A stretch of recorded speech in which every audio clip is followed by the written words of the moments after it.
Ok, segundo bloco deste programa com o Mário Povia, falando da ANTAC, falando da Bianchi Copedec. Quer dizer, eu não falei ainda da Bianchi Copedec, que eu vou deixar a cereja do bolo para depois que a gente apresentar o bolo, né? Mas, de qualquer forma, a gente falava no primeiro bloco um pouco dessa questão concorrencial entre os portos, os aspectos positivos, né? Principalmente no sentido de que esses portos se desenvolvem em busca de uma excelência. Perfeito. E que o país precisa para aumentar o nosso poderio de exportações e importações, até o tráfego portuário, né? Bom, eu tenho vontade de perguntar se o Porto de Santos, infelizmente eu vou ter que ficar falando do Porto de Santos porque a gente está aqui, né? Está se preparando bem para esse desenvolvimento.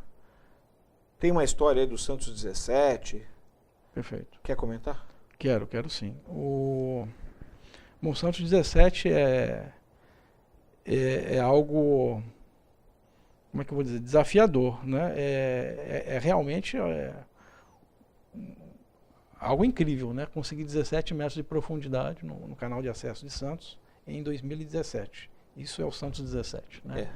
Em termos de pano de fundo, né? Explicando para o pessoal que está em casa, né? Então você tem o canal de entrada no Porto de Santos, onde entram esses navios, e hoje você tem navios maiores e maiores, né? Perfeito. E a gente precisa que, há uma demanda para que você tenha uma profundidade maior para conseguir navios maiores e, com isso, uma otimização do transporte de carga. Exatamente. Se a gente observar as últimas estatísticas do Porto de Santos, nós vamos verificar que o Porto vem batendo sucessivos recordes de movimentação, mas no que se refere à estatística de atracações, ela vem diminuindo. Ou seja, o Porto está recebendo menos navios e movimentando mais cargas. Significa que a gente chama tecnicamente de nível de consignação, ou seja, a movimentação de carga por navio vem aumentando sistematicamente. Isso representa o quê? Eficiência. Se existe um indicador de eficiência nos portos, esse é um deles. A grosso modo, no que se traduz isso? Em redução de custos portuários. Eu pago menos frete, menos custo logístico, na medida que trago mais carga no mesmo navio, que vai contratar a mesma quantidade de práticos, que vai pagar a mesma tarifa de ocupação de berço, né? Então a operação sai mais barata e, ao fim e ao cabo, vou ter na gôndola de um supermercado um produto mais competitivo, um produto mais em conta para a sociedade. Isso a agência busca incessantemente, César. Isso é uma prioridade absoluta para a ANTAC hoje, a redução dos custos portuários. Uma primeira leitura, se eu tenho menos navios fazendo chamada aqui com mais carga, significa que eu tenho mais espaço para mais navios, não é isso? Também isso. Porque você tem a capacidade de área de fundeio, de atracação. Agora, esses navios, eles não necessariamente são menores, né? Eles podem ocupar berços em maior quantidade. Mas o teu raciocínio é válido. É válido na medida em que os terminais não se vislumbra um terminal de container operando no regime de eficiência com um único berço. Ele precisa ter 2 berços, ele precisa trabalhar bem essa dinâmica de movimentação e armazenagem de cargas.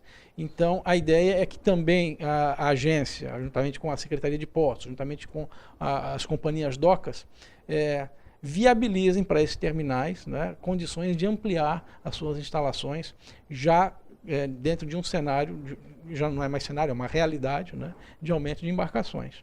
Então, também nesse sentido, estamos trabalhando para prover de melhor infraestrutura, de infraestrutura mais adequadas esses terminais. Entendo.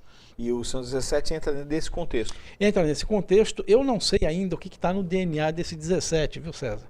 Porque é um número muito desafiador, né, de obter esses 17 metros. Eu acho que um número talvez um pouco menor do que esse fosse suficiente, mas garantindo que essa dragagem ocorresse de forma perene, para que não se dependesse de maré, né? Ou seja, as embarcações iriam embora ou atracariam no momento que chegassem, né? Independentemente de maré. Mas eu acho que, se for possível o 17, eu pergunto, por que não? A gente tem que ir atrás do que é possível e não ter medo de desafios.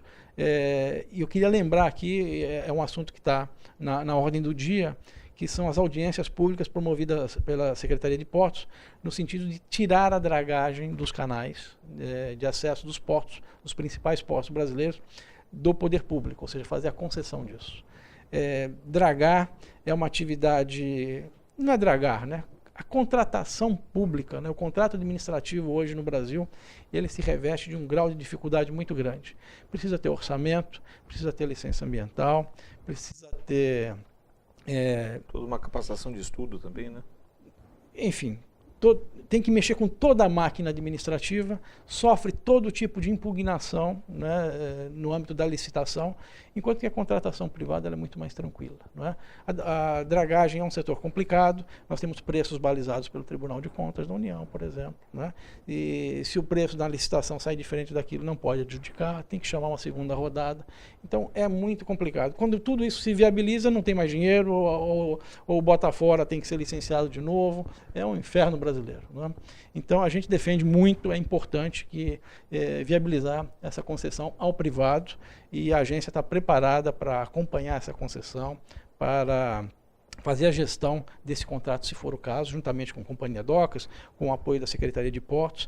Mas eu acho importante nós virarmos essa página. Se vai ser num regime condominial, se vai ser uma concessão chamada pura, isso é um processo de amadurecimento. Essas definições que levam à efetiva concessão da dragagem para iniciativa privada é de cunho político, de partida, ou é parte de um plano maior em termos ministeriais? De onde vem isso, para eu entender? Eu acho que dessa constatação mesmo de que é muito difícil, por meio de contratos administrativos, de contratos públicos, né, manter a perenidade do serviço. Né? Nós sabemos que a contratação privada ela é muito mais simples, né? Porque a ANTAC, ao mesmo tempo que acompanha e fiscaliza o trabalho das companhias docas, nós também acompanhamos e fiscalizamos os terminais privados. E para o privado é tudo muito mais tranquilo. Precisa dragar? Precisa. Então vamos lá, vai e contrata. Não é? Tá. Então, uma contratação que sai em 30 dias no setor privado, às vezes demora 1 ano e meio no setor público. Claro. E o resultado acontece mais depressa também. Também. Toda a máquina roda melhor. Também. Né? E ineficiência. Né? Eu não estou dizendo que o Estado seja ineficiente.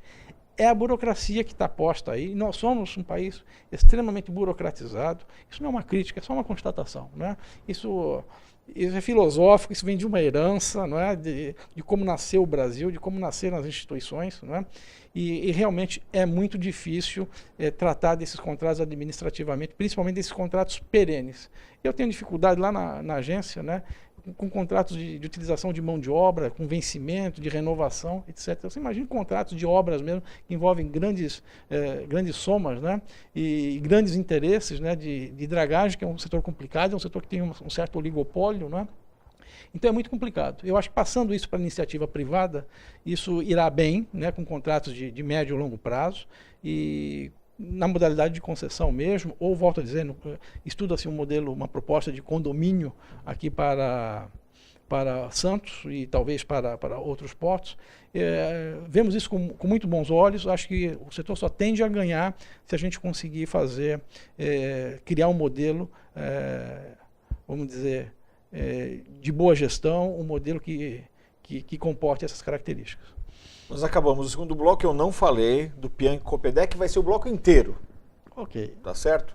A gente volta daqui a 1 minuto.